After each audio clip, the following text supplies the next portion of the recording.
Olá, boa tarde, boa noite a todos. Eu queria agradecer a Marina Ferraz pela presença. Depois eu não vou falar sobre apresentar a Marina, que na descrição vai ter toda a biografia, tudo que a Marina faz, os links para que vocês possam segui-la nas redes sociais, mas ela é autora desse livro e é um dos temas dessa live de hoje. A Marina, ela tem um trabalho fantástico sobre uma temática em que as pessoas evitam falar. Todo mundo tem um pouquinho de medo, todo mundo tem um pouco de preconceito, ou então vai deixando para depois, não quer encarar esse assunto, e a Marina faz muito bem, tanto nesse livro como nesse trabalho que ela tem efetuado no decorrer desses últimos meses.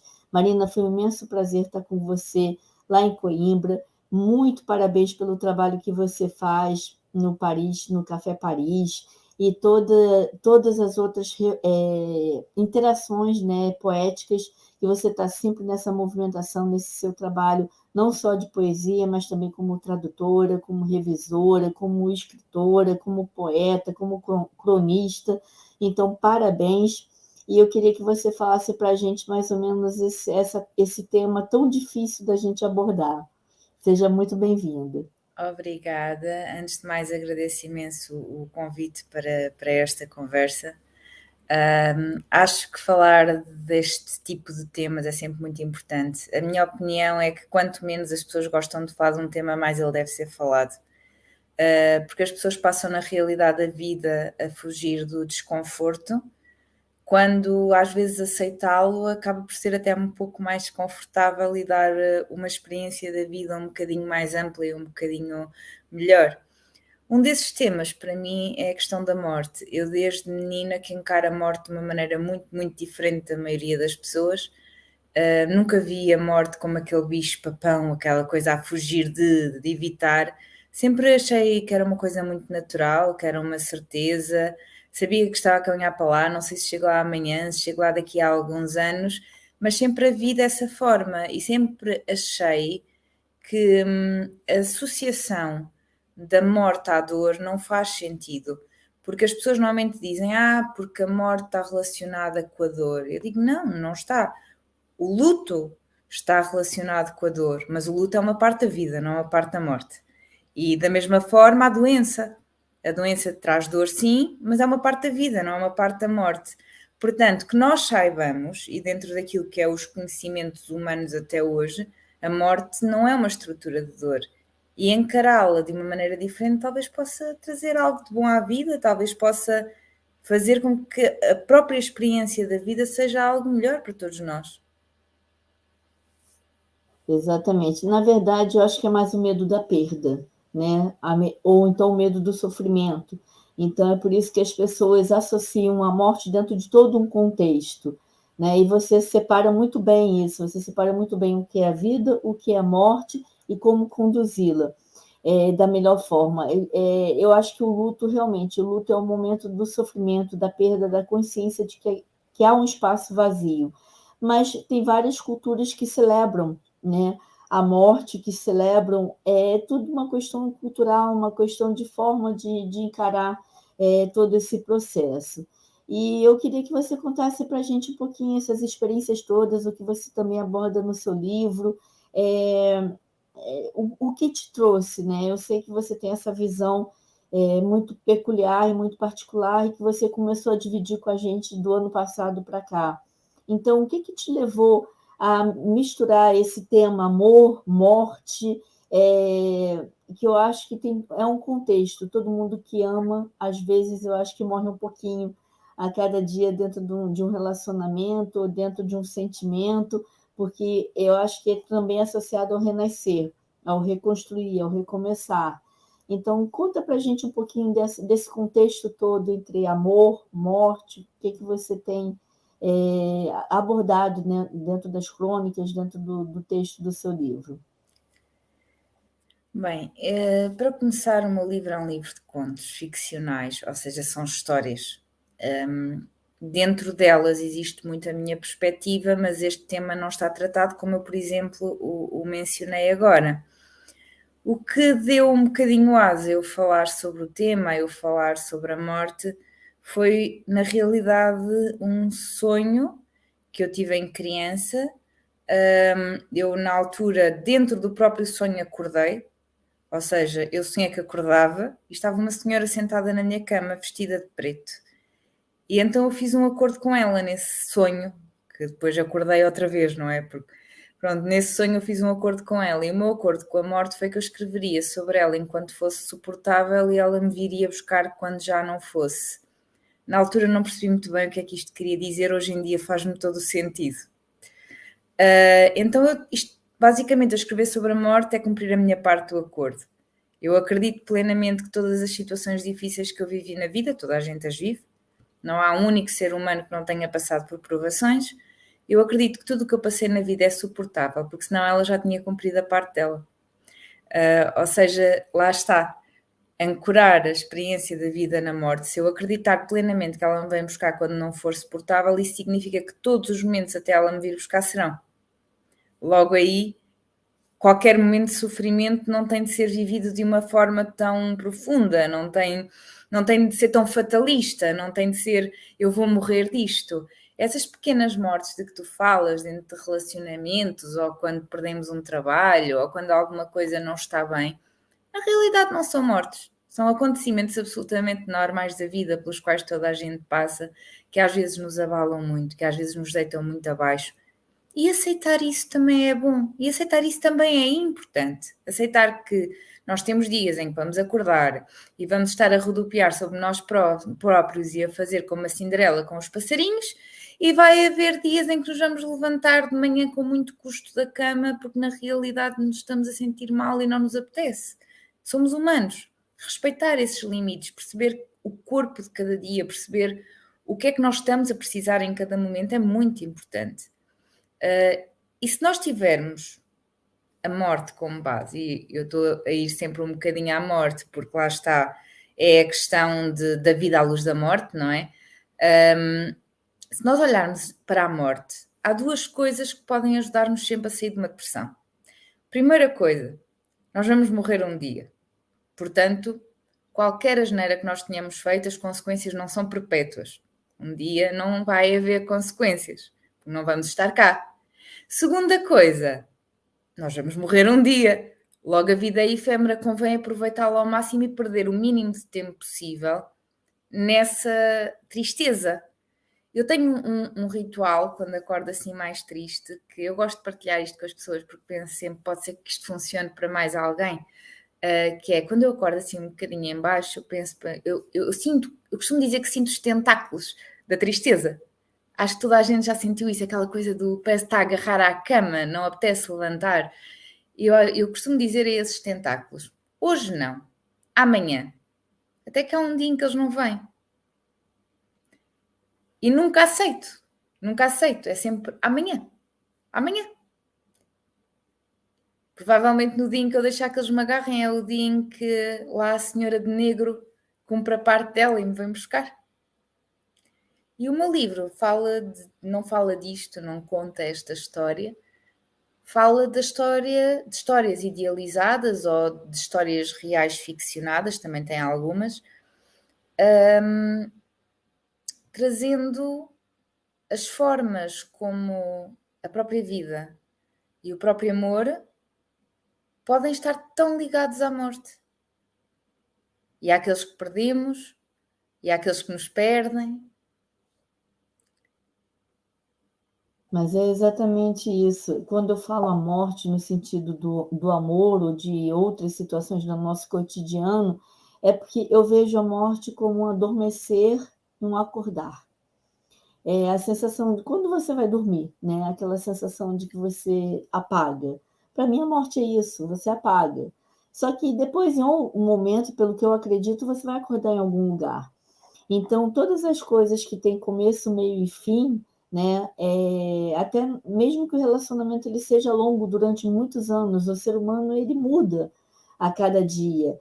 E a percepção dele, o amadurecimento, os acontecimentos que vão tornando ele mais sensível ou menos sensível em determinadas situações. Então, eu acho que é tudo muito relacionado a isso. Quando eu falo assim da morte, você fala muito pontualmente, eu acho que é isso. A morte, ela tem um limite, que é o fim de tudo, mas ela faz com que a gente se sinta mais sensível à vida. Tanto é que quando a gente perde alguém que a gente ama, seja num relacionamento e depois nunca mais vai ver a pessoa, ou a perda mesmo pela morte dela realmente não estar mais ao nosso lado, nos tornam mais sensíveis. A gente começa a ver a vida um pouquinho diferente, assim, vamos aproveitar mais. Só que depois a gente esquece disso. E como você falou, esse seu exercício diário, né, de dizer assim, não, vamos aproveitar todo dia, hoje não me apetece, mas eu vou dizer não e eu quero seguir. Isso é muito importante, que a gente está num momento, Marina, que eu tenho percebido, a gente não tem muita oportunidade de falar porque você corre de um lado e eu corro do outro, que depois da pandemia as pessoas começaram a ficar muito deprimidas. E o que a gente conversa com muita gente, todas estão passando por processos de ou síndrome do pânico, ou depressão, ou ansiedade, que a gente não ouvia falar, né? Acho que o mundo era mais alegre antes da pandemia, e a pandemia veio, acho que, para chamar a atenção e dizer assim, não sei, você tem a sua opinião muito particular, mas eu acho que veio para chamar um pouquinho assim, acorda que tem limites. O que você acha disso? Sabes, eu não olho muito a pandemia dessa forma. Eu acho que o problema da pandemia foi que as pessoas estão muito pouco habituadas a fazer justamente este exercício que eu faço e que já faço há muitos anos, não é uma coisa recente, e pararem e estarem consigo próprias. Eu acho que as pessoas, quando foram obrigadas a parar e a estar consigo próprias e a passar mais tempo com as suas famílias e a passar mais tempo sem distrações, começaram a perceber-se disso. E quando se aperceberam disso, não sabiam lidar com elas próprias, não sabiam lidar com as suas famílias, não sabiam lidar com os seus problemas, porque hoje em dia as pessoas não resolvem problemas. Hoje em dia as pessoas varrem o problema para baixo do tapete e vão jogar um jogo qualquer no computador, ou vão ao cinema, ou vão jantar fora e vão arrastando os problemas com essas distrações. Em vez de os resolverem, em vez de pensarem sobre eles, em vez de às vezes assumirem o que elas próprias são, o que elas próprias sentem. E elas foram confrontadas com elas próprias durante a pandemia. Já para não falarem que foram confrontadas com os mídia, que honestamente foram estruturas completas de disseminação de pânico e de ideologias com as quais eu não consigo concordar nem minimamente. Acho que nessa altura nos foram roubados os direitos.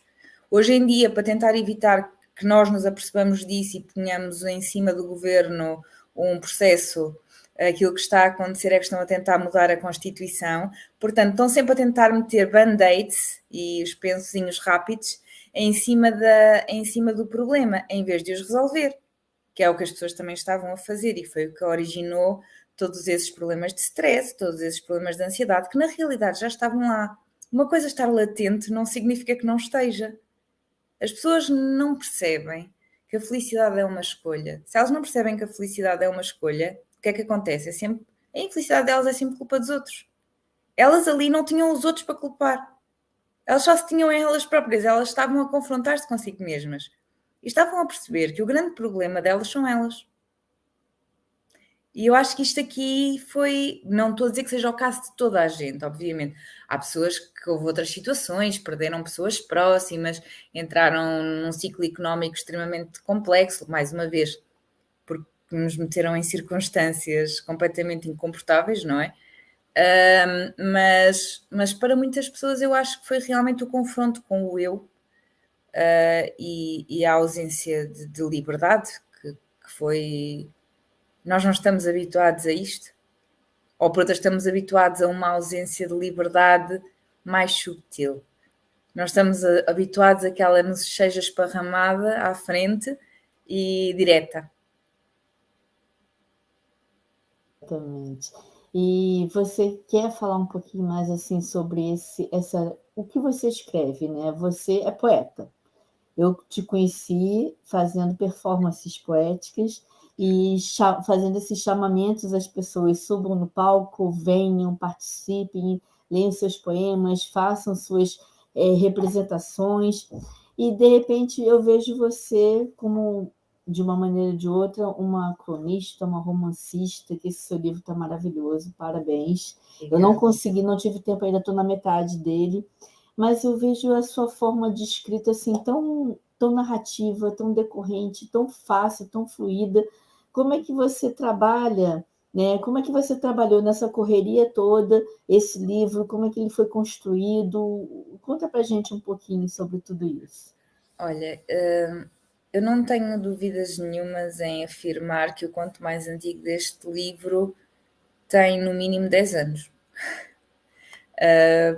No mínimo, não sei garantir que tenha sido 2013, mas há de ter sido ali entre 2010 e 2013 que eu escrevi o primeiro conto desse livro. Eu não forço a escrita, e isto é válido para poemas, é válido para contos, é válido para romances, é válido para crónicas, é válido para basicamente tudo o que eu escrevo. Eu não forço a escrita. A única coisa que eu escrevo que é um bocadinho mais forçada é quando escrevo SEO, não é? Quando estou a escrever para empresas, que aí tenho que fazer segundo os critérios dos clientes e tenho que fazer com prazos e tenho que cumprir tudo isso. Mas quando escrevo aquilo que eu considero que é a minha variante artística, eu não forço. Então o que é que acontece? Eu adotei uma postura de um grande respeito pelas palavras, porque eu acho que algumas pessoas, e eu sinto-me uma delas e sinto-me muito honrada por ser uma delas, algumas pessoas são uma espécie de veículos. Eu não tenho a certeza se tudo o que aí está é meu. Eu sei que tudo passou por mim.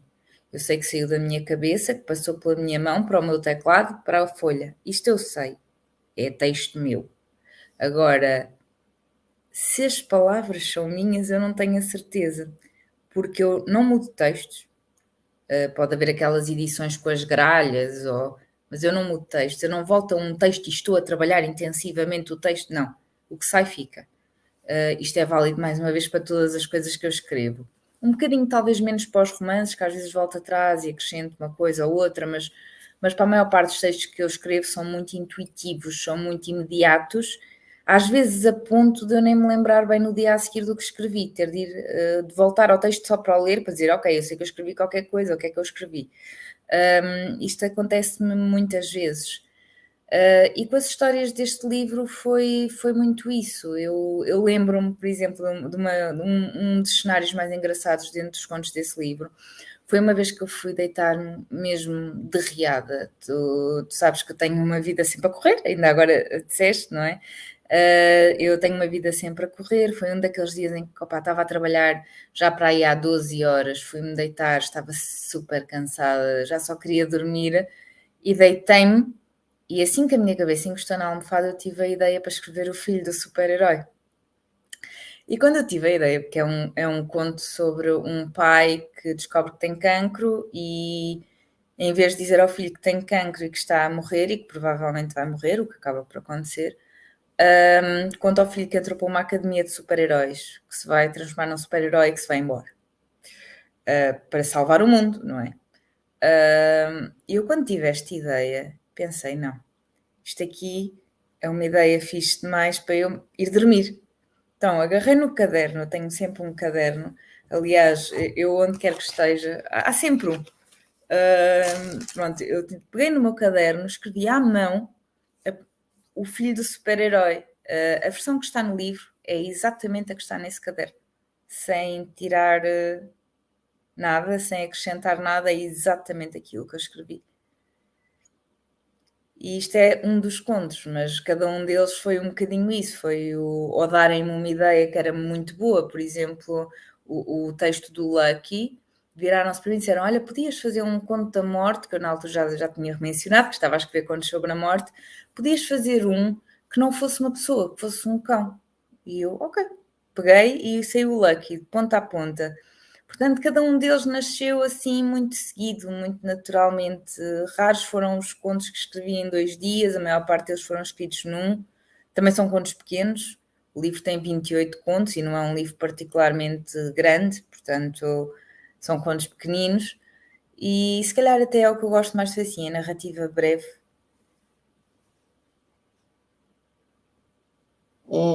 hoje em dia, na nossa correria, né, adoro ler, leio muito e tenho que ler. Antes eu lia só por prazer, agora eu tenho que ler por prazer e também por obrigação, por causa do trabalho.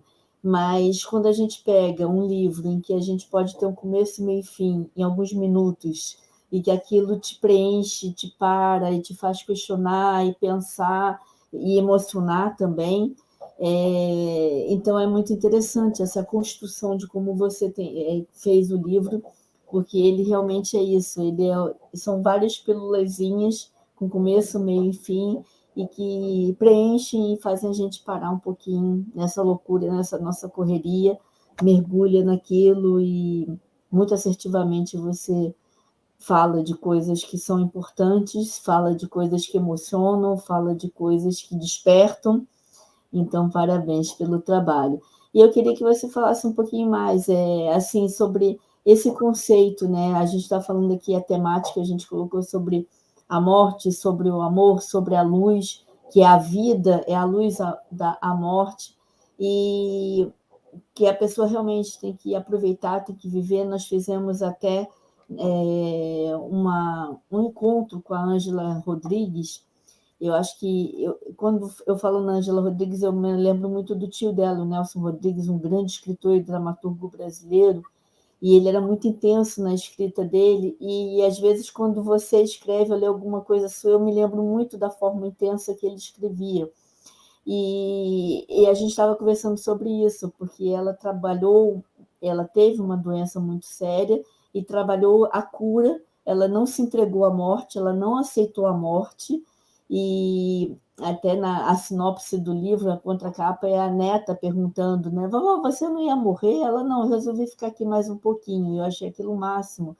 A forma que ela trabalhou, né, com a família, com os netos pequenos, com os amigos, e com ela mesma, principalmente com ela mesma, a questão de que, peraí, tem um diagnóstico muito agressivo, muito sério, e o que eu vou fazer com isso?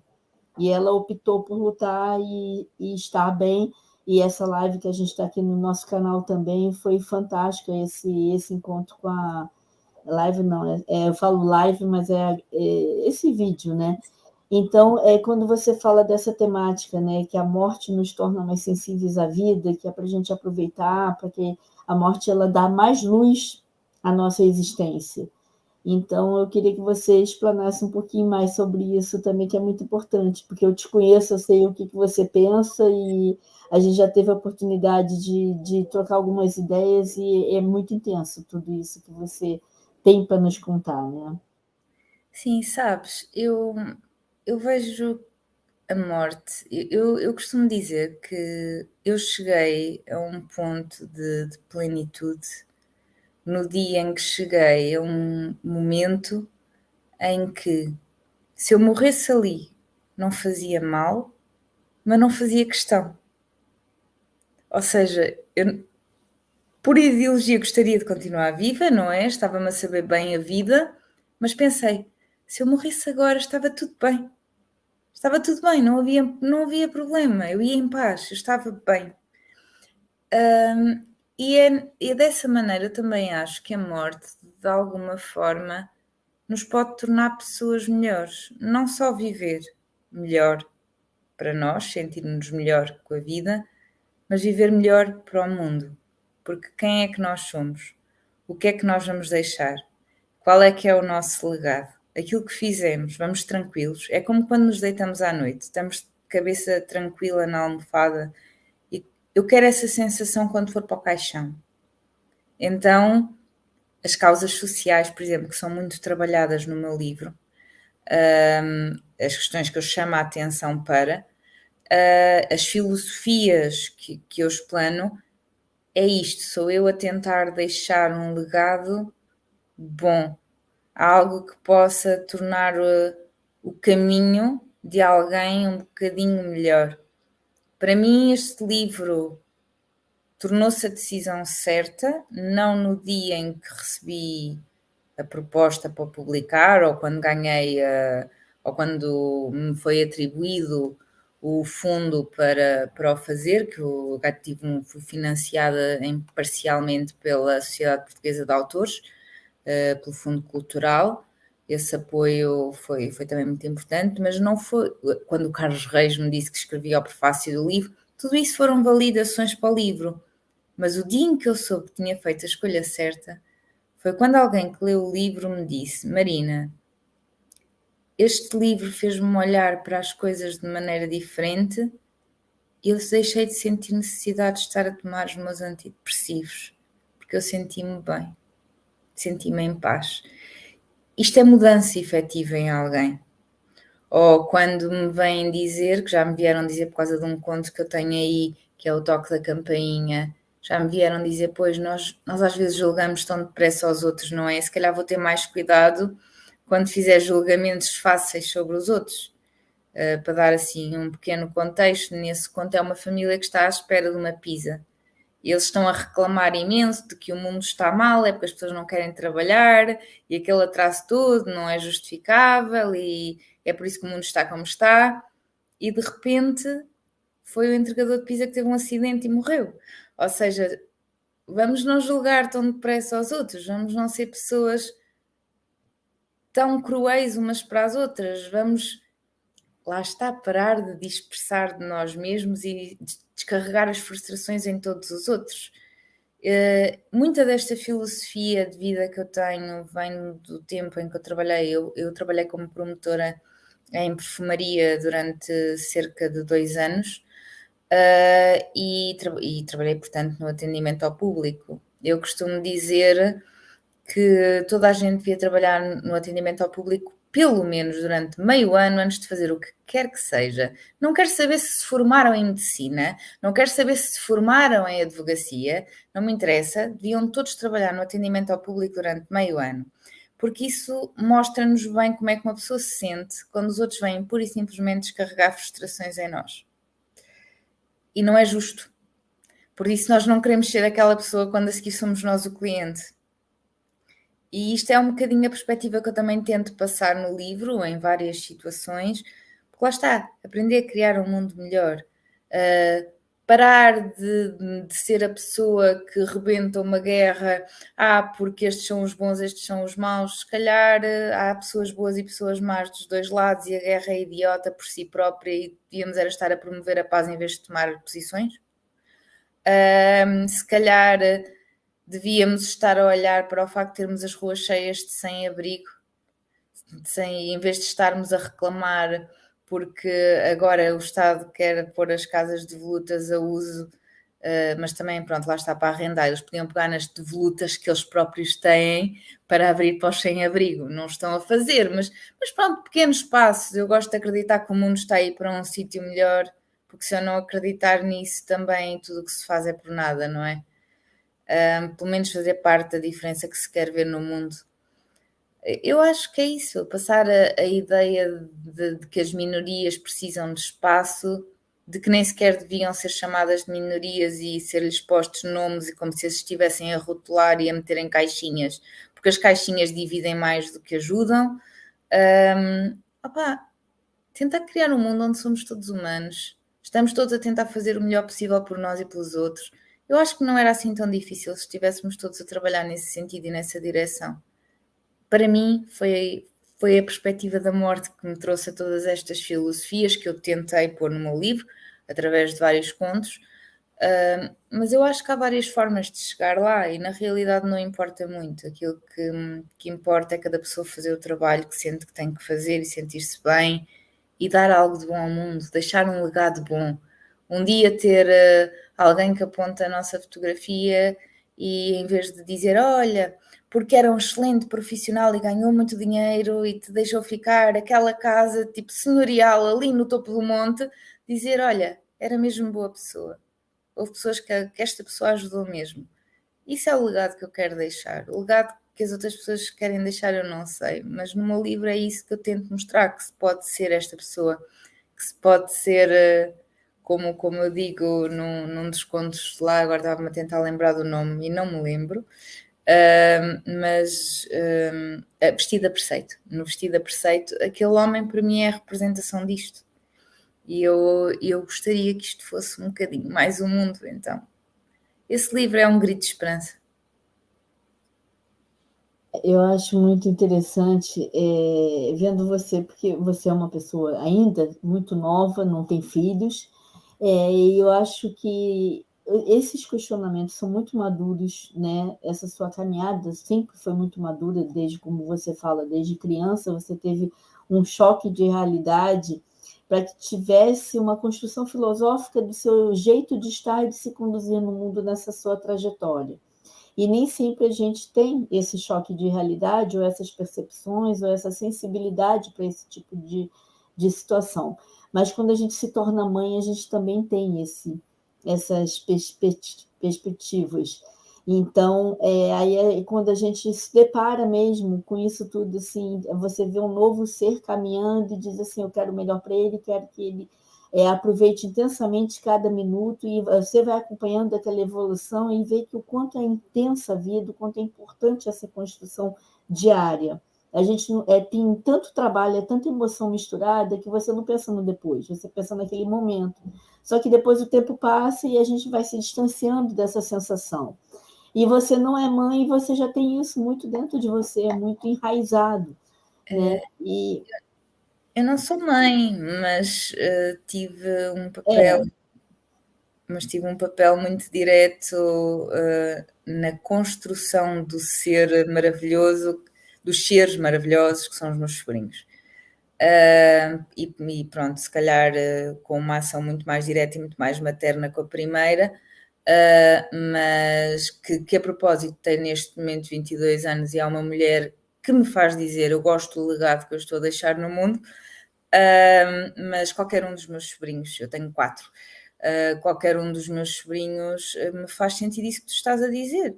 Eu quero um mundo melhor para eles e para os filhos deles e para os netos deles e para aqueles que não são da minha família também. Porque na realidade não importa. Nós somos todos uma mesma família se olharmos muito bem para a coisa. Somos todos poeira de estrelas, como dizia o Carl Sagan.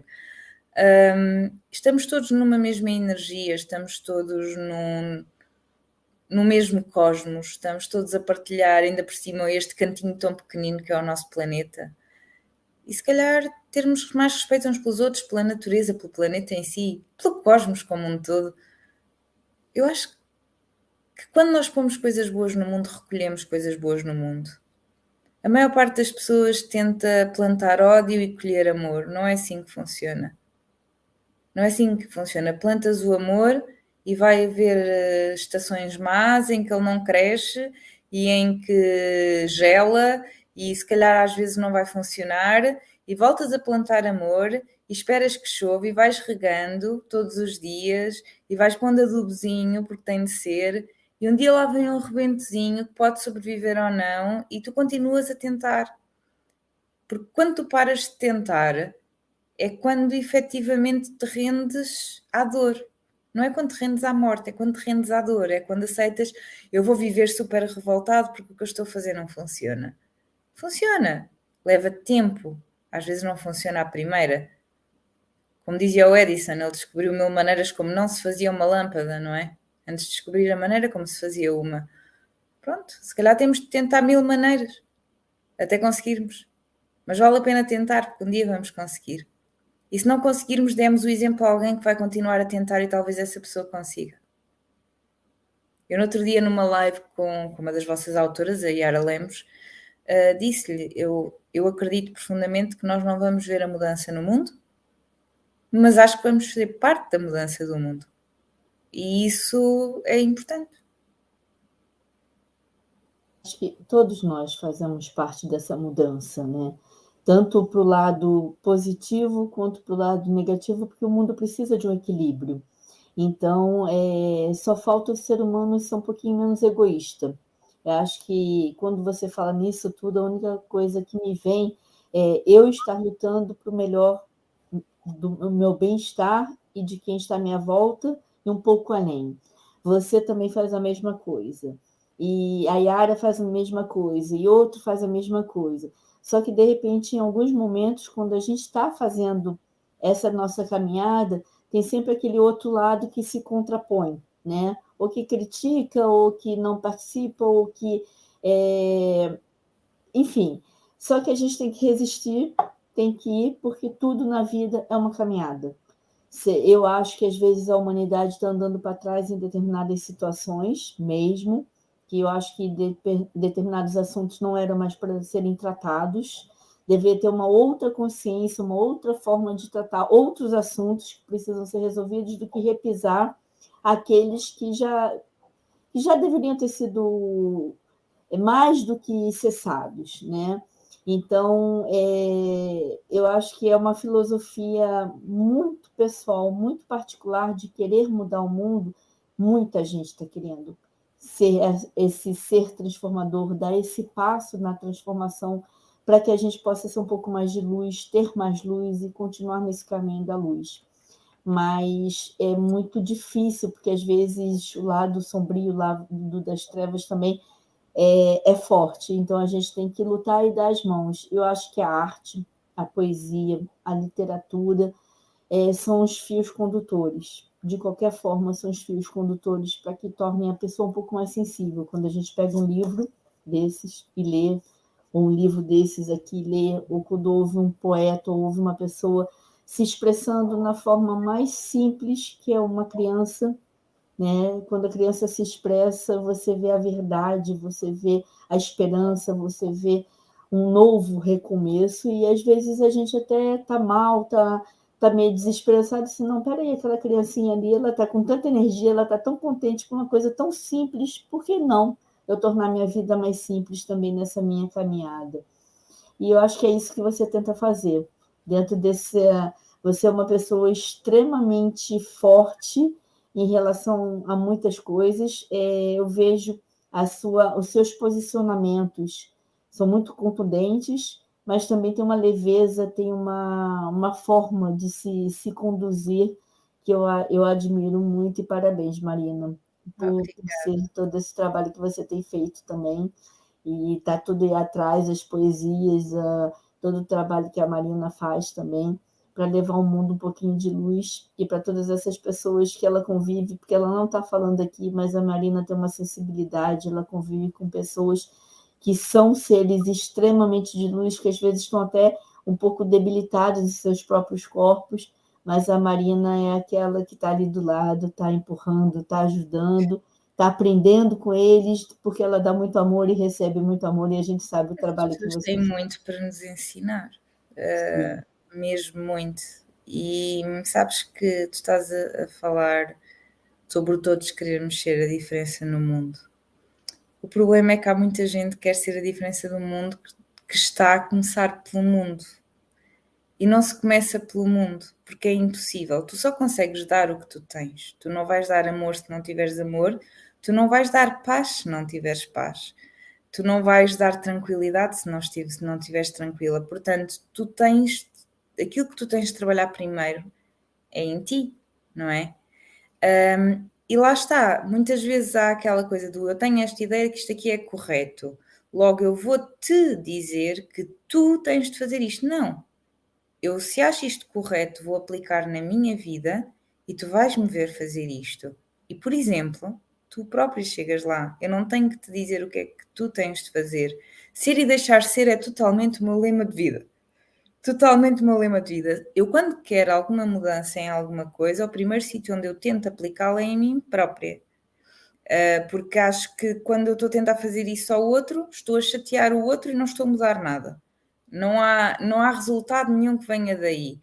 E lá está, aquilo que estás a dizer. Tu dizes que o mundo às vezes está a voltar para trás. Está, porque está a olhar para lá. Isto é como na dança. Tu, quando vais dar uma volta, normalmente a cabeça é a última coisa que gira. Porquê? Porque estás a olhar para onde queres ir. Se tu queres voltar para o mesmo sítio, viras para aí os olhos, não é? Olhas para onde queres ir.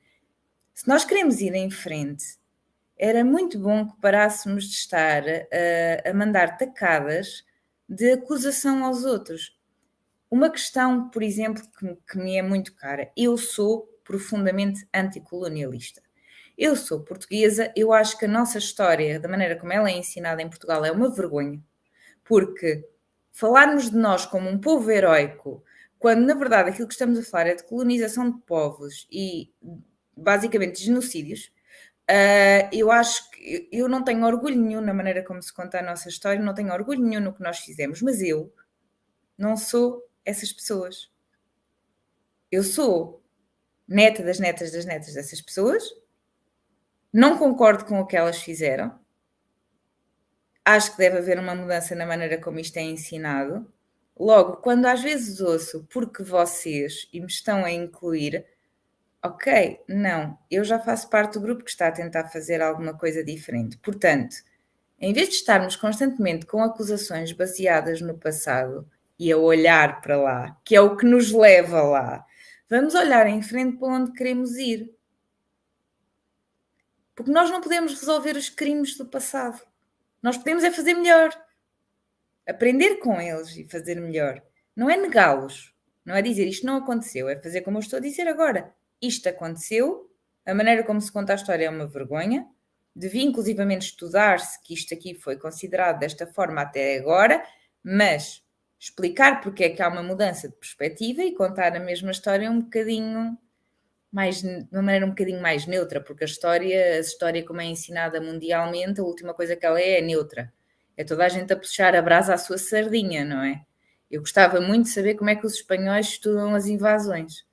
Adorava.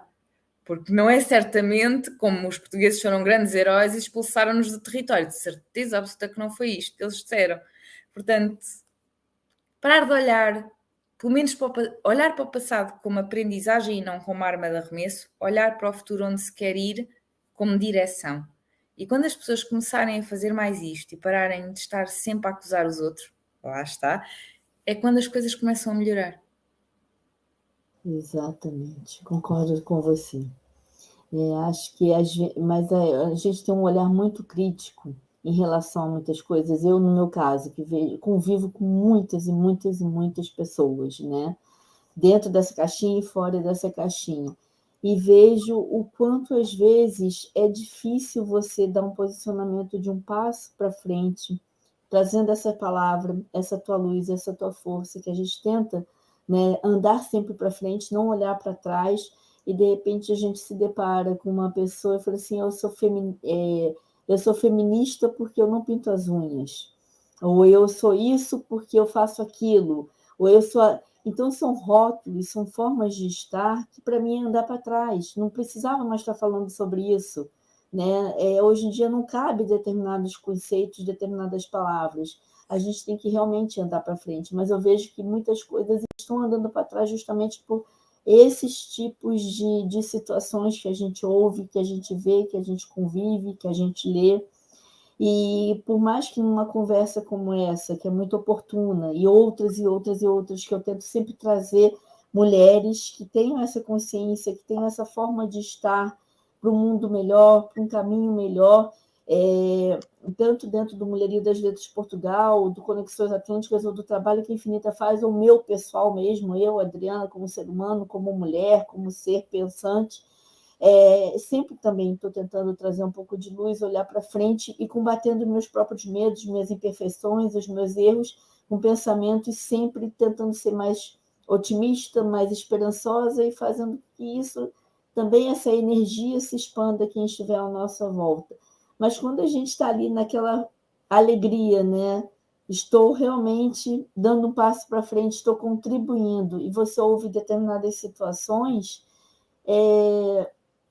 em outra época eu combatia, hoje em dia eu calo. Eu na questão do feminismo, e atenção, eu considero-me feminista com aquilo que eu sei que o feminismo é. Porque aquilo que o feminismo efetivamente é um movimento pró-equidade. Portanto, tudo o que entra por discursos de aniquilação do masculino, para mim, está completamente fora daquilo que eu considero que é ser feminista.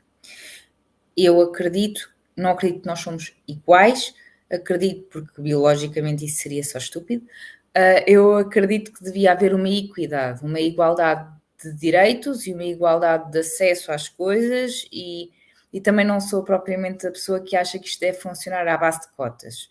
Acho que devia ser uma coisa mais meritocrática, mas whatever, é a vida e o mundo que temos.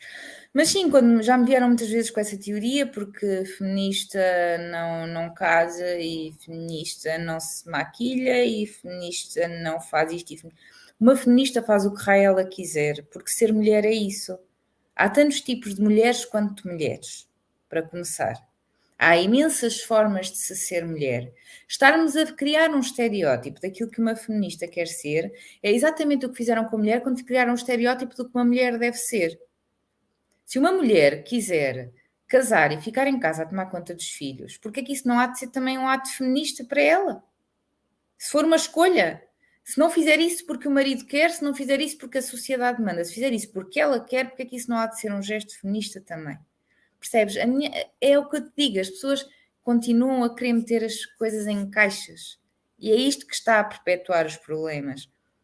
É quanto menos caixinhas houver e quanto mais nós aceitarmos que somos todos seres humanos e que devíamos tratar-nos todos da mesma maneira e que devíamos fazer as coisas uns pelos outros porque sim e não porque aquela pessoa é A, B ou C ou o que for.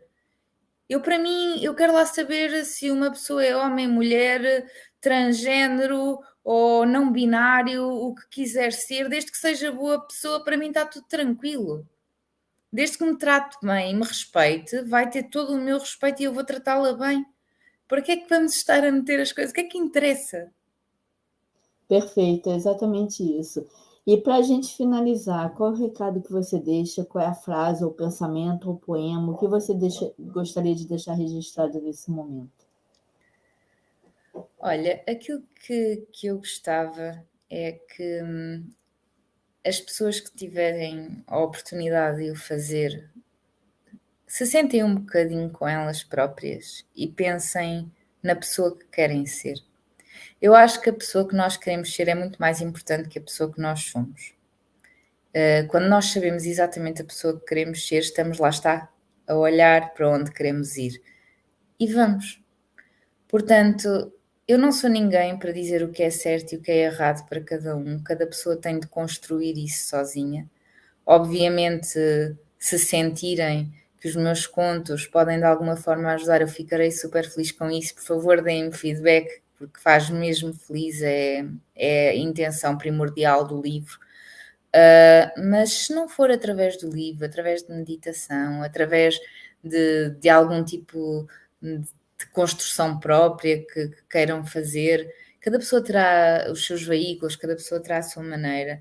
Agora, tentar fazer as coisas de maneira que amanhã seja um bocadinho melhor que hoje, tentar fazer as coisas para que um dia a minha sobrinha possa dizer: a minha tia passou a vida inteira a dizer isto, mas efetivamente eu estou num sítio melhor, para que os filhos dela possam dizer a mesma coisa e para que um dia o mundo seja efetivamente um sítio melhor para se estar, onde as pessoas consigam estar com elas mesmas sem entrar em depressão. Porque aquilo que eu queria, na verdade, era que as pessoas fossem felizes. Eu sei que isto parece um bocadinho discurso de Miss Mundo, que era paz no mundo, mas pronto. Mas é mesmo o que eu gostava. Eu gostava que as coisas fossem para um sítio onde isto não fosse tema. Que da vida à morte isto não fosse tema.